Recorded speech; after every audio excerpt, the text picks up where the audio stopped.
Story 1. The Vanishing Cabin, Kenai Peninsula. Never visit these places in Alaska after dark. Before we dive into tonight's chilling tale, make sure to subscribe and hit that like button. It helps us keep bringing you terrifying stories every single week. And comment below telling us where you're watching from. You might just find someone listening at the exact same time as you, feeling the exact same chill. Now, turn off the lights, put your phone on silent, and let's head deep into the frozen wilderness of Alaska, where the snow isn't the only thing that can bury you alive. It was mid-January, the dead of winter, when Derek Hollis got the text that would change his life forever. His childhood best friend, Caleb, messaged him out of the blue. "Bro, got access to my uncle's cabin near Kenai Peninsula. Totally off-grid. Want to go for a weekend? Bring beer, bring warm clothes." Derek, a 28-year-old accountant from Anchorage, didn't think twice. He'd been burned out from endless overtime at his firm and desperately needed a break. A remote cabin in the woods sounded perfect. No emails, no phone calls, just beer, snow, and peace. 2 days later, he and Caleb were loading gear into Caleb's battered Ford F-150. Sleeping bags, firewood, extra propane, and plenty of food. The drive would take 3 hours south of Anchorage, deep into the forest where the roads weren't plowed regularly. "You sure this cabin's livable?" Derek asked as they pulled out of town. Caleb grinned. "Oh yeah. Uncle Joe built it himself back in the 70s. It's rustic, but it's solid. Plus, it's hunting season. We might even see some moose." Derek chuckled, sipping coffee from a travel mug. The idea of total isolation excited him and unnerved him, though he didn't want to admit it. As they left the main highway and turned onto a narrow, snow-covered road, the cell service dropped to 0 bars. Pine trees loomed like dark sentinels on either side, their branches heavy with snow. The truck's headlights carved a lonely tunnel through the darkness. "Man," Derek said, glancing around, "if this thing breaks down, we're screwed." Caleb smirked. "Relax. The cabin's just 15 more miles." They stopped for gas in the tiny town of Cooper Landing, the last sign of civilization before miles of wilderness. As Caleb filled the tank, Derek went inside the gas station for snacks. The place was cramped and smelled faintly of coffee and diesel. Behind the counter stood an older man with a weathered face and piercing blue eyes. "Heading out hunting?" the man asked, eyeing Derek's winter boots. Yeah," Derek replied. "My buddy's uncle has a cabin out that way."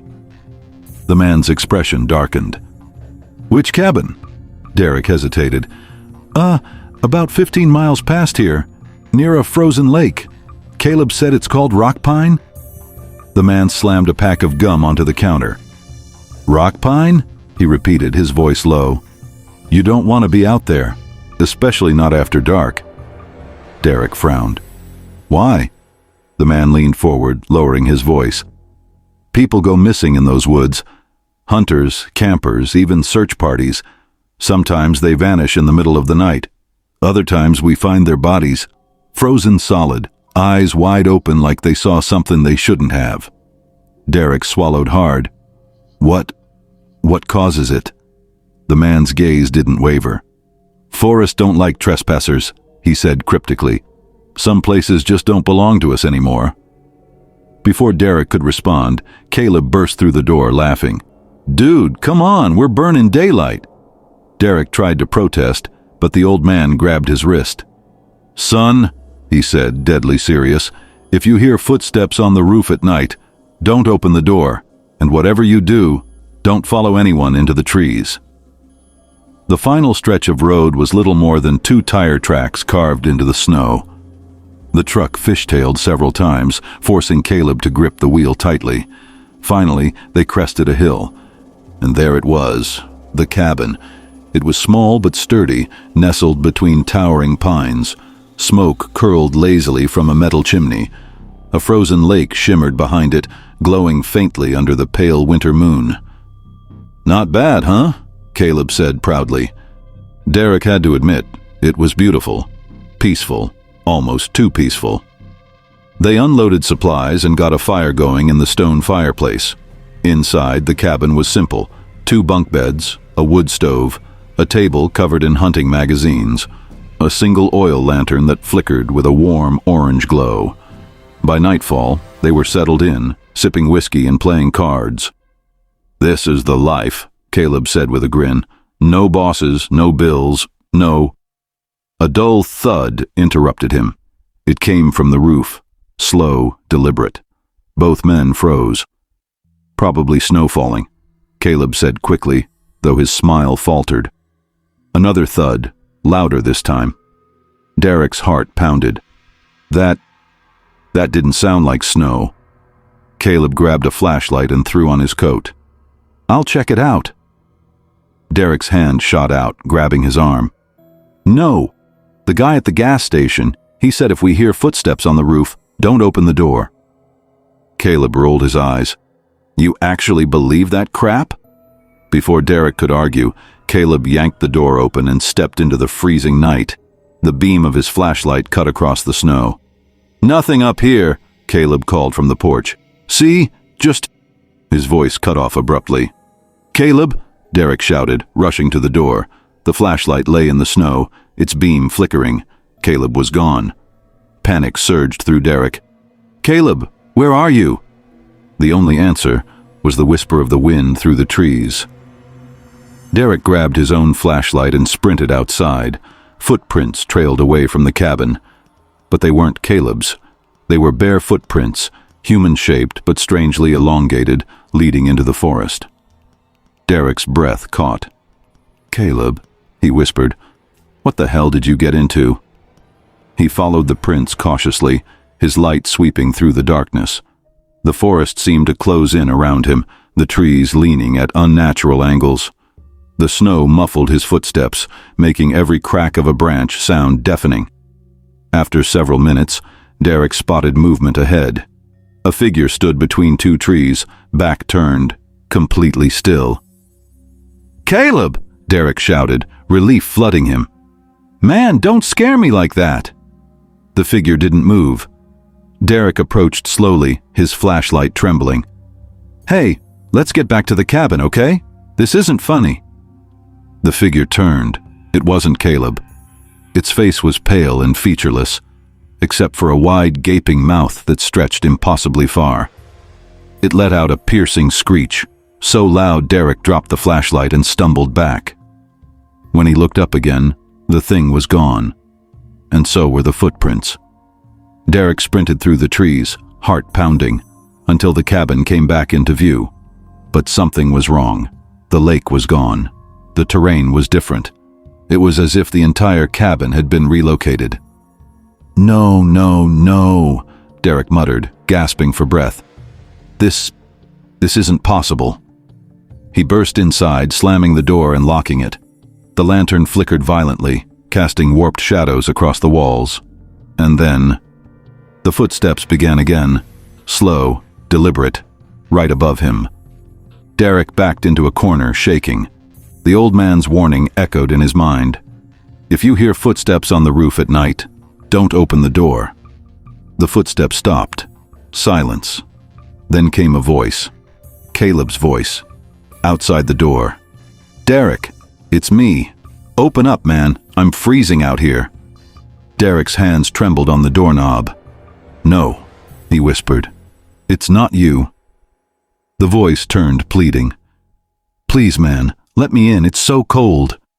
Tears streamed down Derek's face. "I'm sorry," he sobbed. "I can't." The voice stopped.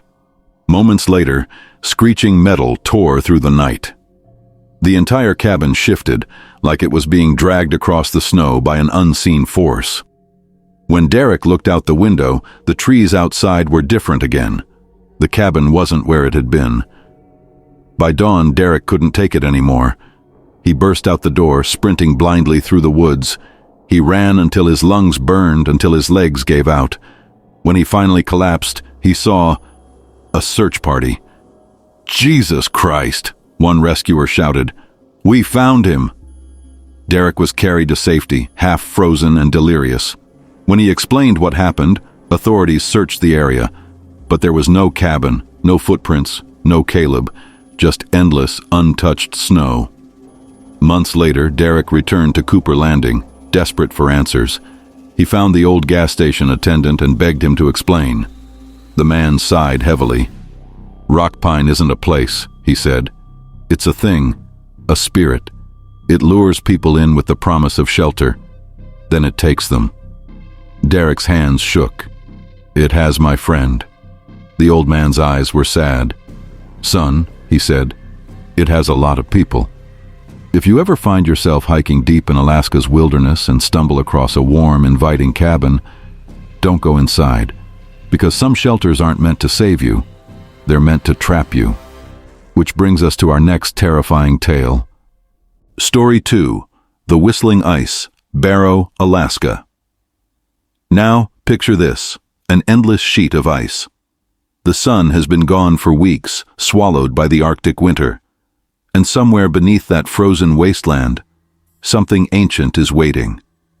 The northernmost town in the United States, Utqiagvik, once known as Barrow, Alaska, is a place of extremes. Here, the sun can disappear for 67 straight days in winter, leaving the land in complete darkness. The cold is so brutal it can freeze exposed skin in under a minute, and the sea ice stretches farther than the eye can see, creating a white desert of silence. For outsiders, it's a world of wonder. For locals, it's a world of fear. There's an old Inupiat legend told quietly around firelit homes during the long, dark nights. The elders call it the Whistler. If you hear whistling under the ice, they say, don't follow it, don't even look for it, because the thing doing the whistling is looking for you. In February of 2019, 4 friends from Anchorage, Ryan, Lucas, Jenna, and Emma, flew up to Barrow for what they called the ultimate ice fishing adventure. They were young, adventurous, and eager for the thrill of doing something most people wouldn't dare. At the tiny airport, they rented snowmobiles and stocked up on gear. The local shopkeeper, an older Inupiat woman named Naya, gave them a long, hard stare. "You're not planning to fish out past the old whaling grounds, are you?" she asked. Ryan laughed. "Why? Is it private land?" Her face was deadly serious. "No, it's cursed land. The sea ice out there isn't stable, and sometimes you hear things you shouldn't." Lucas rolled his eyes. "Come on, you don't actually believe in that folklore stuff, do you?" Naya leaned forward, her voice low.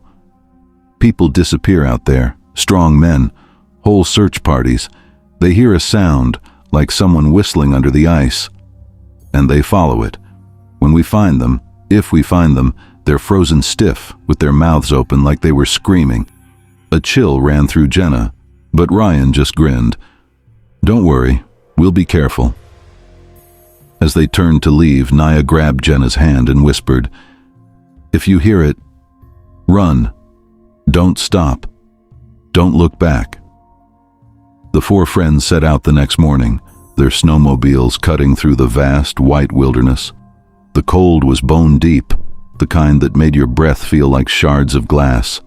Above them stretched an endless black sky sprinkled with stars. By noon, they were miles from town. They set up a small ice fishing tent, drilled holes in the ice, and cracked open beers. "This is insane," Emma said, shivering inside her parka. "I feel like we're on another planet." "That's the point," Ryan said with a grin. "Ultimate adventure." As daylight faded, what little daylight there was, the vast silence became oppressive. The only sounds were the occasional groan of shifting ice and the wind whispering across the frozen plain. Then they heard it. A low, eerie whistling drifting up from beneath the ice. At first, they thought it was the wind, but the sound grew louder, more distinct. It wasn't random. It had rhythm, like someone was calling to them. Jenna froze. "Did you guys hear that?" Lucas frowned. "Probably just the ice cracking." Ryan's eyes gleamed with excitement. "Or whales. They're known to make crazy noises under the ice."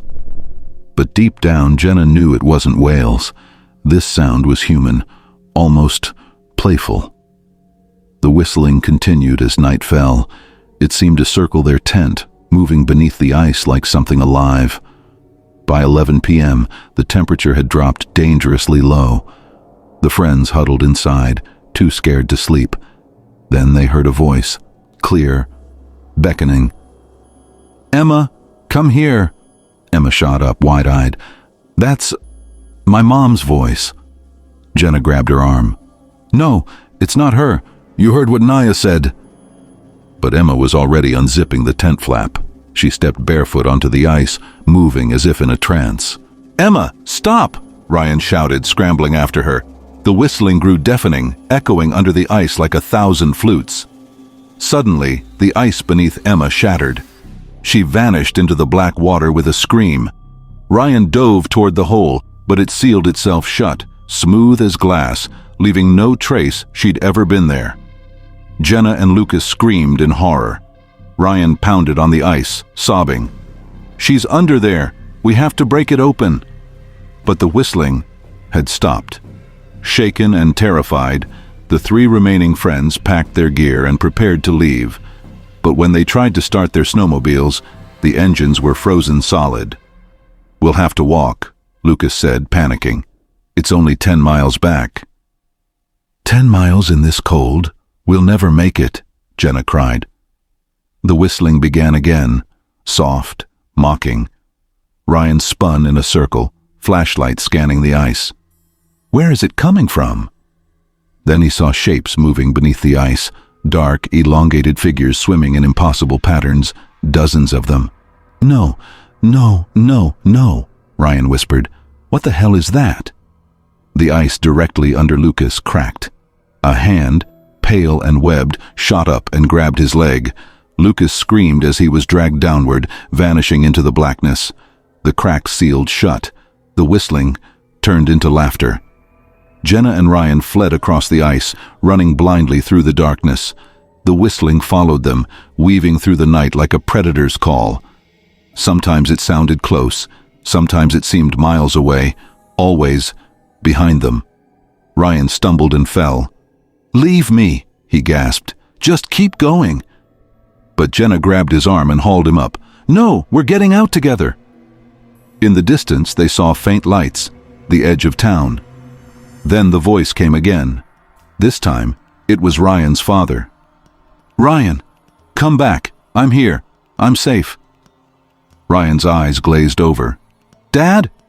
"No," Jenna screamed. "It's not real. Don't listen." Ryan broke free and sprinted toward the sound. The ice beneath him opened like a mouth, swallowing him whole. Jenna fell to her knees, sobbing. She didn't look back. She just ran. Jenna staggered into Barrow at dawn, frostbitten and delirious. Locals found her collapsed in the snow, her lips blue, her eyes wild. When she recovered enough to speak, she told them everything. The whistling, the voices, the hands beneath the ice. Most didn't believe her, but Naya, the old shopkeeper, did. "You heard the whistler," Naya said grimly. "It's older than this land. It feeds on the lonely, the lost, the curious." Jenna wept. "It has them, my friends. We have to go back." Naya shook her head. "No one goes back. Once the ice takes someone, they belong to it forever." Jenna eventually left Alaska, haunted by memories she couldn't escape. She moved to Seattle, changed her name, tried to rebuild her life. But one night, as she walked home from work, she stopped dead in her tracks. From deep beneath the pavement, barely audible, she heard it, whistling. Her breath caught. She knew then that no matter how far she ran, the ice wasn't finished with her yet. In Alaska, the darkness hides many things. Some are natural, others are ancient and hungry. So if you ever hear a strange whistle coming from beneath the ice, run, because it isn't calling to you. It's calling for you. Story 3. The Silent Town, Yukon-Kuskokwim Delta, Alaska. Before we dive into tonight's chilling tale, make sure to subscribe and hit that like button. Now, imagine this. You're driving through a snowstorm in the middle of nowhere. Your radio has gone dead. Your GPS shows only blank white space, and then you see a town that shouldn't exist, a place frozen in time, where everyone is gone, but somehow, you're not alone. Michael Harrington was a 36-year-old snowplow driver for Alaska's Department of Transportation. He'd spent over a decade clearing back roads during brutal winters, and he knew these wild lands like the back of his hand. It was early February when Michael received a late-night call. A blizzard had buried a remote stretch of road out near the Yukon-Kuskokwim Delta, where a few tiny villages were scattered like lonely outposts. The dispatcher's voice was tense. "Mike, we got reports of an emergency vehicle trying to get through to one of the villages. You're the closest driver. Clear Route 8 immediately, but be careful. This storm's a monster." Michael groaned, threw on his heavy gear, and started up his plow. The massive vehicle roared to life, headlights slicing through the swirling snow. As he drove, visibility dropped to nearly zero. The world outside became a white void, the only sound the engine's rumble and the relentless howl of the wind. 2 hours later, Michael realized something was wrong. Route 8 should have ended at the tiny fishing village of Taklanuk, but according to his odometer, he'd already driven 10 miles past it. "GPS must be messed up," he muttered, glancing at the blank screen on his dashboard. Then he saw lights ahead. A cluster of buildings emerged from the blizzard, their windows glowing warmly. Smoke rose from chimneys. A tall wooden sign read, "Welcome to Grey Ditch." Michael frowned. He'd worked this region for years. He knew every village, every cabin. There was no town called Grey Ditch. Michael parked his plow and stepped out into the biting cold. The snow here was oddly shallow, as if someone had recently cleared it by hand. The town looked perfectly normal. Maybe 30 buildings. A diner, a church, several houses, a small schoolhouse. But something felt off. As Michael walked down the main street, he noticed half-eaten meals still sitting on tables inside the diner. Chairs were overturned. A kettle whistled on a stove somewhere. Yet there were no people. "Hello?" he called, his voice echoing eerily. "Anyone here? Emergency services sent me?" No response, only the wind. Michael's unease deepened. It looked as if the entire population had vanished in an instant, leaving everything behind. Inside the diner, Michael found a notebook on the counter. The last entry was dated 3 days ago. It read, "The voices are getting louder. We see shapes in the whiteout. Father Nolan says to stay inside and pray, but I think it's already too late." Michael shivered. What voices?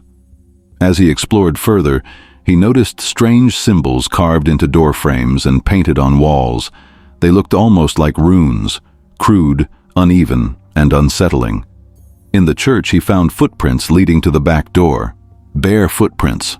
Thousands of them, all heading out into the blizzard. Michael followed the footprints for a few yards, then stopped. He heard something. At first, it sounded like the wind, but then he realized it was singing, low, haunting, almost like a lullaby. The melody was beautiful and horribly wrong. Each note made his chest tighten, his heartbeat slow. The footprints seemed to lead toward the sound. Michael's instincts screamed at him to turn back, but curiosity pushed him forward. As he trudged deeper into the storm, the singing grew clearer, and now he could hear words. Not English, something older, something that made his skin crawl. The snow around him began to glow faintly, as if lit from beneath. Suddenly, a figure appeared ahead, standing perfectly still. "Hey!" Michael shouted, relief flooding him. "Thank God, another person! Are you okay?" The figure didn't respond. It just stood there, swaying slightly. Michael approached, his boots crunching in the snow. As he got closer, his breath caught. The figure was facing away from him. Its clothes were tattered, its skin pale and cracked like ice. "Sir, ma'am, I'm here to help." The figure's head rotated a full 180 degrees without moving its body. Its eyes were pitch black, its mouth stretched open, impossibly wide, and began to sing, the same haunting lullaby. Michael staggered back, screaming. But the song was inside his head now, pulling at his thoughts, urging him to follow. Behind the figure, hundreds more silhouettes appeared in the storm, swaying, singing in unison, the missing townsfolk. Michael turned and ran, heart pounding, but the song chased him, wrapping around his mind like icy chains. Suddenly, images flooded his brain. The townsfolk gathered in the church, terrified, Father Nolan leading them in desperate prayer, the singing growing louder and louder outside, and then everyone standing up together, walking calmly into the blizzard as if summoned. Whatever this thing was, it hadn't attacked them. It had called them. And now, it was calling him. Michael burst back into the empty town, gasping for breath. His plow sat where he'd left it, engine idling, but as he climbed inside, he realized the singing was inside the cab with him. "No," he whispered, clutching his head. "No, no, no." In the rearview mirror, he saw the townsfolk approaching, their eyes glowing faintly. Michael slammed the gas pedal, plowing through drifts of snow, barely able to see the road. The singing grew deafening. The figures were everywhere, keeping pace with the plow, even though their feet didn't touch the ground. Then, silence. Michael blinked. The road was clear. The figures were gone. He didn't stop driving until he reached the nearest real village. When Michael reported what happened, officials investigated. They found no trace of Greyditch, no buildings, no footprints, nothing but untouched snow. Local elders weren't surprised. "There are places in Alaska that aren't meant for humans," one said quietly. "They appear when the storm is strong enough. They sing to you, and if you listen too long, you become part of the song." Michael quit his job the next day and left Alaska for good. But sometimes, late at night, he still hears it. A faint lullaby on the edge of sleep, and he knows that one day it will call him back. Some towns vanish because of war, famine, or natural disasters. Others vanish because they were never meant to exist in the first place. So if you're ever driving through a blizzard and see lights in the distance, ask yourself, did anyone else see them too? Or are they meant just for you? Because in Alaska, some places don't just disappear. They take you with them.